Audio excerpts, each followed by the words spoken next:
Yep, it's a very defeating feeling when you describe what you're doing or have done and are then told you've been causing the issues all along. I'm all for the human being the responsible party, but we need to also be aware that in dog training alone, one trainer's method vastly differs from another's. It's literally a moving target for many dog owners. What do you think about that, Josh? I mean, I completely agree with that, especially when you're searching for a dog trainer and you got, let's say they go online and it's just vastly different ways that people do things. So how could, I mean, when you're looking to get training for your dog, I mean, there's a million ways to do it. 100%. You know? Right. And it did get me thinking because, like, listen, like, we're very, very open about being like, we try our absolute hardest not to judge our clients too much, right? Like over things they may have done or may not be doing.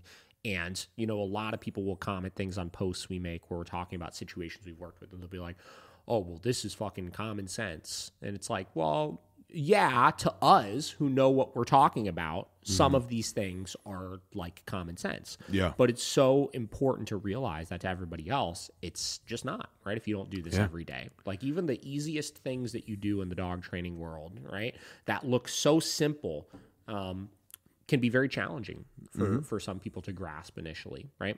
So the reason why I thought this was interesting is because even we sometimes are guilty of, like when we're talking on the podcast, like being like, why would you do that?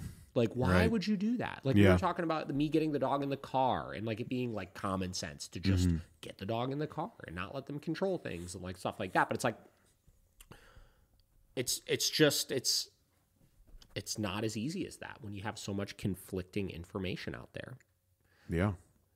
So I don't know. I mean, I thought that was interesting because, yeah, you have so much conflicting information. And like they said, like the target is constantly moving, meaning like with a lot of things, like trying to get healthier, right? You have a target goal, right? There's a target right there of like, that's where I'm trying to get to. There's all these steps you could take, but all of them eventually are going to get you to that target. Yeah. Right? So you could kind of, whether you're working with one type of person or another type of person, constantly be making forward progress with things. Where in dog training, it's so different. Like the target is different of what success looks like to everybody and what every trainer defines as success. You know, where you can't just look at like the target of the physical thing the dog is doing. Like, oh, we need to train this dog. So, you know, as long as our end target is the dog holding a downstay when people come over, things are all right. But then you have other people that say, well, it's not about the dog holding the downstay. It's about the dog being in a good state of mind. So then you have the target moved over there, right? And just those two targets alone, and there's many other targets you can create, have completely opposite and different steps that are going to get you to that target. And let's say you're moving in the direction of following this, like, the dog needs to consent to everything and they need to be in a good state of mind constantly. And like, I don't even care if I have that much control over them as long as they're happy and like this and that. The steps you're going to take to follow that to somebody that has the target of the dog needs to be under control. You're going to be doing things that are actually moving you further away from that target in some cases. And those are the situations where as a trainer, I would look at like, why would you do that? That's such a terrible thing, right? Like, that's so stupid. Like, you're creating more problems by doing it that way per my target. But in their head, they're like, well, what the hell? Like, everybody's telling me something different. You know what I'm saying? Yeah, I do. I'm kind of spinning around on it a little bit here. But, like, it did get me thinking a little bit of, like with as much conflicting information as there is out there, even the things we look at as trainers and can almost unanimously say, these are dumb things to do. Somewhere in the ethos of the internet, there are people making the things that we're saying are so stupid the target goal of what you should be doing. Yeah, exactly. Yeah, and when you have a professional say something like, hey, this is the goal that you need, and maybe that didn't work, so now you've went to somebody else, and they're telling you something completely different. It's hard to wrap your head around, well, why would this professional tell me this when this one is telling me this one, you know? It's the same thing, like doctors, anything. It's like when you get that first, like, sound piece of advice, you're like, why was that wrong? You're like, why should I do this now instead? So now it makes it even more confusing for the client. So let's segue this a little bit, right? So one other thing that I have on my list, plus a side thing I just thought of, right? So getting to this point, right? We've heard this a million times. I have a client, we recently signed up for a board and train. So excited to start it, right? Needed to go get their vaccines updated. Took their dog to the vet for it. She called me right after. And I've heard this a million times, and I've talked about this on the podcast a million times before. But the vet absolutely ripped her a new one for signing her dog up for a board and train. Yeah. Which, first off, again, I've said this before, but like, if you're the kind of vet that's going to like scream at your client over them trying to do better for their dog, go fuck yourself. Yes. Like, that's insane. I couldn't even imagine. Right. Literally yelling at a client as a veterinarian over them signing up for training. Yeah. Listen, if you want to be like, oh, well, you really shouldn't do that, but it's your choice, but you really shouldn't do that. Yeah. I still think you're out of line because like you're a vet and we're a trainer, right? I'm going to say, But whatever. Like if you want to give your 2 cents, whatever. But to yell at your clients over it. Like literally this woman called me. She was like, I literally just got yelled at. Like they treated her like she was a child over it. Oh my God. Right? And she luckily she's a reasonable human being and was like, fuck you. Yeah. She said, I told him, okay, well, I'm not going to be coming back here anymore. I'm going to go find another fucking vet, right? What the hell? But getting back to the conflicting points of interest, like when you have people like that, like I'm sure I've had a client before. I may have shared this story as well before. So I had a client one time did a board and train with us. This was a couple years back, right? Had like a silver lab, right? And this dog had like some dog aggression issues, reactivity issues, things like that. Did the board and train. I personally did this board and train, right? So I worked with the client myself the whole time, right? Did all the follow-up lessons, like a younger girl in this dog, right? And it went so good. So good. Dog did incredible. Dog was crushing the follow-up lessons. She was bringing the dog to daycare every now and then to socialize. Like, it was just good. Like, she was very happy, right? Like, no issues or anything. Yeah. Like 6 or 7 months later, she went to the vet because she moved in with her mom. She was moving places, right? Moved in with her mom, who has 3 dogs, right? Ooh. And her dog got into a fight with the other dog and was like just like acting weird in the house. Yeah. Right? So she was a little concerned, and her initial thought, which a lot of people's brain goes to this, is like, oh my God, is there something medically wrong with my dog? Right? Instead of just being like, you just went from living like by yourself with this dog, right? To now you're living in a totally new place with totally new people, with totally new dogs, right? And probably just went into it like, it'll be fine, right? Yeah. To any trainer, we would look at that and be like, well, there's certain protocols you need to put in place to make sure this goes successfully, right? To help the dog adapt to this environment, right? So she took the dog to the vet, and the vet was like, oh my God. Yeah, I see you have an e-collar on the dog. Oh, yeah, well, those cause issues, and your trainer, you need to get like the training notes on how the dog was with her and this, because I bet you your trainer created these problems, right? Like, and spun this whole story to her. This girl called me and was convinced, the vet had her convinced that we created these problems.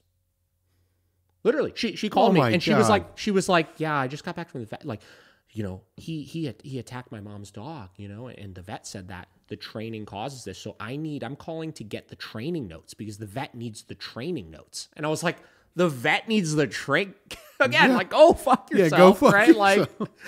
No, I was like, no, like everything was going fine. Right? There was no problems. We did follow-ups. You watched your dog socialize with other dogs. You were socializing your dog with other dogs. You were having no issues, right? Yeah. I asked her, I was like, were you having issues before you moved to your mom's house? She said, no. I was like, okay, well, and then I explained to her how moving into a new house, being with different dogs, stuff like that, can create a ton of stress, which can create problems. Yeah. And she was just like, the vet convinced her that we caused the problems. She was like, I told her, I was like, I'll come out to the house tomorrow. I was like, I'll come check it out. I'll show you where the problems are and stuff. And she was just like, oh, well, I'll have to get back to you about that. And I never heard from her again after that.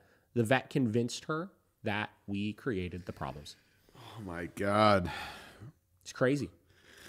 I mean, it's just crazy, like it's, and again, like I'm not delusional either. Like there are plenty of clients where like, if things aren't going that well, I could be like, like, they were good, but they weren't great. We hadn't fully overcome the issues, you know, like whatever. Yeah. But this dog was crushing it before that. Like she was so happy. Mm-hmm. And then, you know, you have somebody like a vet who this prestigious person comes in who doesn't know fucking anything. Yeah. You know, comes in and tells you, you've been creating all of these problems with what you've been doing with the e-collar. Right. You know, and this is why this happened. And it kills me, especially when it's such a, like, even a non-dog trainer can look at, like, you uprooted this dog's entire life. Yeah. You know? Right. Crazy.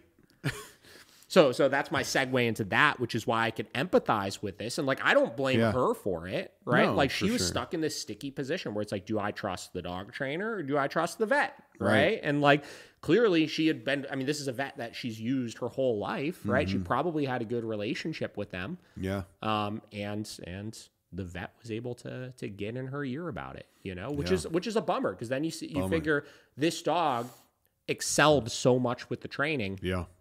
And now she's going to cold turkey stop everything. Yep. Everything. And I don't know where they're at now, obviously, but I could imagine if she cold turkey stopped everything, things didn't go well. No. Right? Didn't get any that better. dog was really bad initially. Yeah. Really bad. Yeah. Wonder how much medication it's on now. Probably a fucking fuck ton of medication.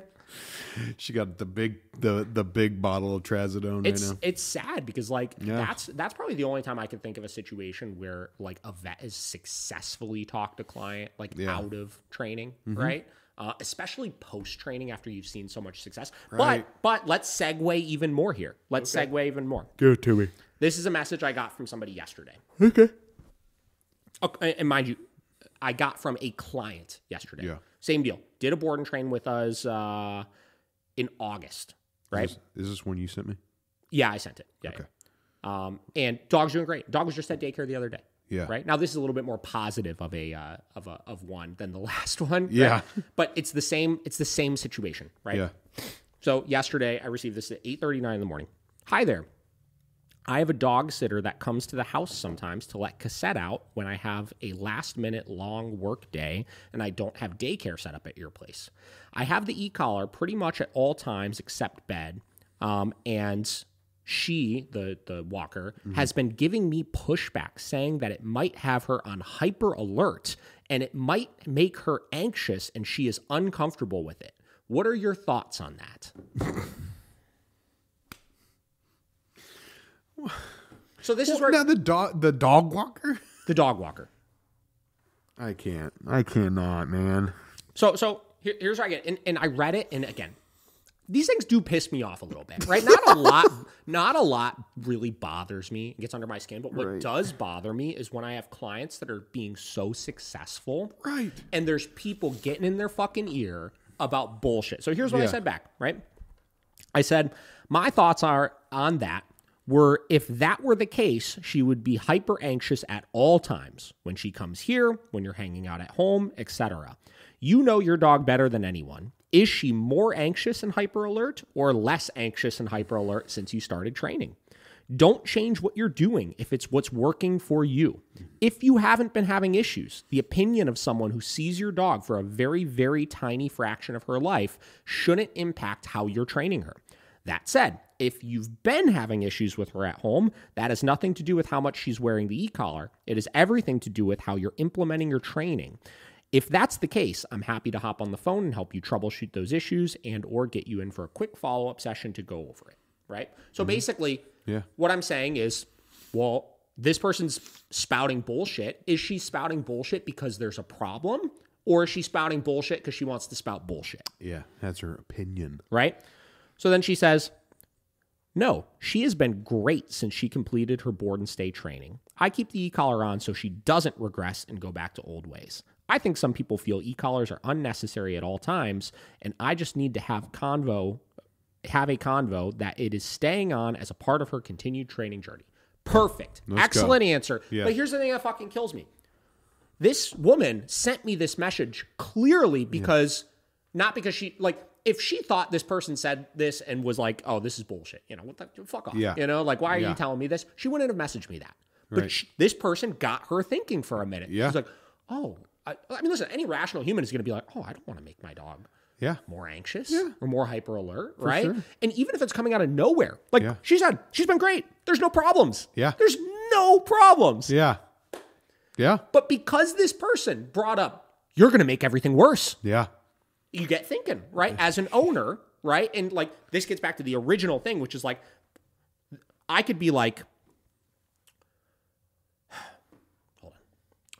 I could be like, fucking, this person, why are you, don't fucking listen to what they're saying. Yeah. Right. And just like discredit it and be like, this is ridiculous that you're even asking me this question. And like, and a lot of people will scoff it off. She'd be like, just don't listen to them. Just don't listen to them. Right. Yeah. But we could look at it of the other perspective of people are getting conflicting information all the time. And though I want to feel like I am the person that they're just going to listen to because they paid me for training, that's just not the way it works. No. When you have all this conflicting information on the internet, coming from your vet, coming from your dog walker, coming from all of these external your friends that may be judging, why do you have that e-collar on that dog? Things like that, right?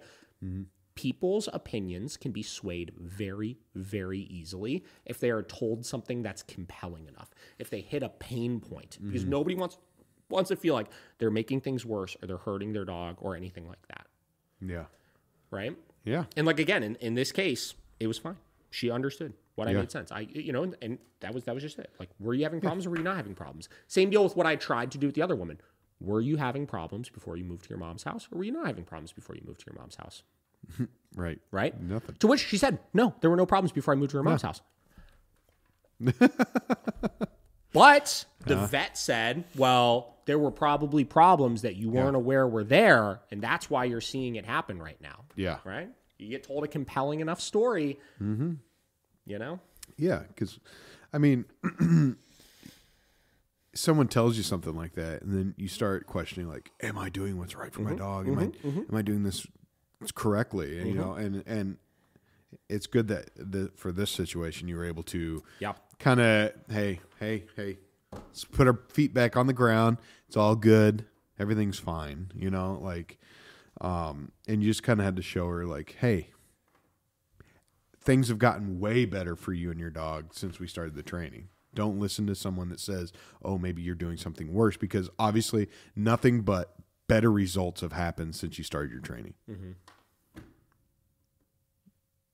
I know.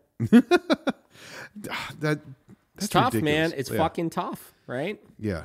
And I'm sorry. Okay, the vet, whatever. I expect that. But the freaking dog walker, like, dude, just walk the damn dog. Bro, people tell us all the time. They have a dog walker they've used forever, and they send their dog to a board and train with us, and the dog walker has to throw their fucking opinion in of, oh, no, you should be doing things in this way, right? Because it's like, and we see it all the time. Like, I see people in the rescue community, not to shit on the rescue community, but like some of the people in the rescue community are the worst culprits of this, where because they're around dogs all the time, they think they know everything about dogs. Yeah. Right? Yeah.